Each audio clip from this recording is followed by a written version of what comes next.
आदाब दोस्तों, मैं हूं एम ए वाजिद। आप देख रहे हैं पैगाम टीवी। प्राइम टाइम में आज हम बात करेंगे धोखेबाजों की। DKZ नामी एक कंपनी ने अवाम को मशवरा दिया कि वो उनकी कंपनी में सरमायाकारी करें। इस तरह 18,000 अफराद को निशाना बनाते हुए 700 करोड़ रुपए का धोखा लोगों को दिया गया और कंपनी चलाने वाले राह फरार इख्तियार कर चुके हैं। जब मुतासिरा अवाम ने CCS पहुंचकर रिपोर्ट लिखवाई तो पुलिस ने ये एहसास उन्हें दिलाया कि मफरूर अफराद को बहुत जल्द गिरफ़्तार कर लिया जाएगा।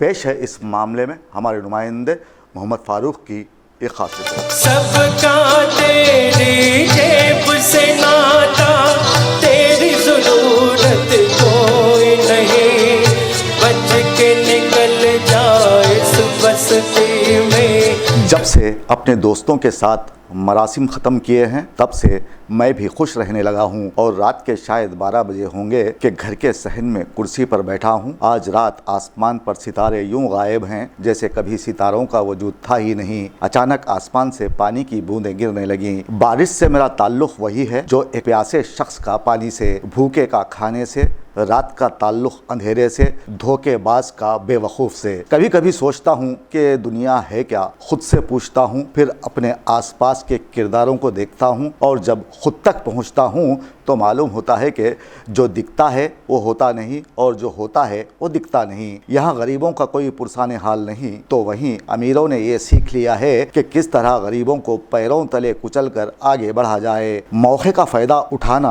आज के इंसान का नस्बुल ऐन बन गया है। हर शख्स कामयाबी की दौड़ में लगा है। यहाँ कुछ अफराद ऐसे भी हैं जो धोखेबाज हैं और मासूम अफराद को दिन के उजाले में ठगने का काम करते हैं। किसी गरीब शख्स को ठग कर उसे धोखा देकर उसका पैसा हड़प कर अपने लिए निवालों का इंतज़ाम करना धोखेबाजों का काम होता है। आपके स्क्रीन पर मौजूद ये चेहरे धोखेबाजों के हैं जिन पर इल्ज़ाम है कि उन्होंने 18,000 अफराद को बेवकूफ़ बनाते हुए धोखा दिया है और ज़्यादा सूद फराहम करने का लालच देकर अवाम को सरमायाकारी करने का मशवरा दिया गया। तो ज़्यादा सूद के लालच में मुसलमानों ने धड़ाधड़ अपने जमाशुदा हज़ारों रुपये माधापुर में मौजूद DKZ टेक्नोलॉजीज़ कंपनी में मशगूल कर दिया। अब इन सरमायाकारों में कई अफराद ज़रूरतमंद भी थे। मोहम्मद इकबाल और राहिल नामी खास ने इस कंपनी की बुनियाद डाली थी और इसकी तशहीर भी सोशल मीडिया पर खूब की गई और लालची गरीब अफराद उनके नरखे में आ गए और पैसा इस कंपनी में लगाने लगे। 2-3 माह तक पाबंदी से उन्हें हर माह सूद अदा कर दिया गया। जब तकरीबन 700 करोड़ रुपए जमा हो गए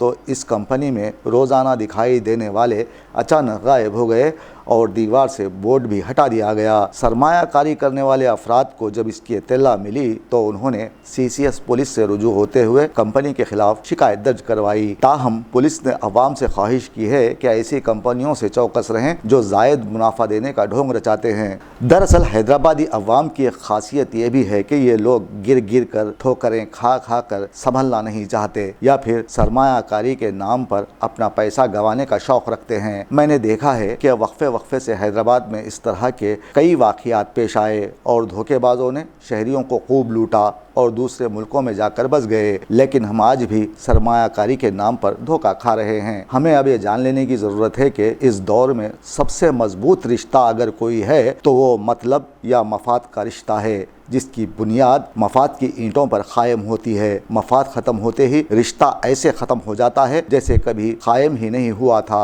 हमारी आंखों ने वो मंजर भी देखे हैं और कानों को वो बातें भी सुनने को मिली जिनके बाद दिल अफसरदगी और वीरानी में डूब गया। कई ख़वातीन अपने इलाज के लिए DKZ में सरमाया लगा चुकी हैं जिनके पैसे अब डूब गए हैं। इन सब के दरमियान हमारी आंखों ने ज़मीन से लेकर ज़मीर तक को बिकते देखा। हमारे इर्द गिर्द क्या क्या नहीं होता। सच व हक की आवाज़ों का खून होता है। गरीबी के हाथ औलाद का पेट जज्बात काटते लोग और अपनी ज़िंदगी को संवारने के लिए लोगों को धोखा देते लोग। गरीबों के हक़ में आवाज़ उठाने वाले खुद लापता कर दिए गए। यहाँ हमें झूठ के व्यापारी तो मिले मगर सच के किरदारी तलाश करने से भी नहीं मिले। अदालतों से बाअसर मुजरिमों को बाइज्जत बरी होते देखा تو بے اثر غریب ناانصافی کی سولی پر لٹکتے نظر آیا۔ مسکراتے چہروں کے پیچھے آنسوؤں سے لبریز آنکھیں ملی تو آنسوؤں کے پیچھے چھپے چہروں کے قہقہے بھی دیکھے۔ قرآن مجید کی قسموں پر مال کو بیچتے بھی سنا، مذہب کے نام پر تجارت ہوتی بھی دیکھی۔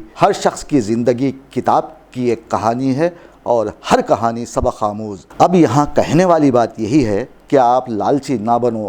DKZ جیسی کمپنیاں چلانے والے آپ کے اطراف و اکناف ہی پائے جاتے ہیں۔ ایسی کمپنیوں کو سبق سکھانا ہے تو آپ یہاں سرمایہ کاری کرنا ترک کر دیں۔ دھوکے باز خود اپنی ہی موت مر جائیں گے۔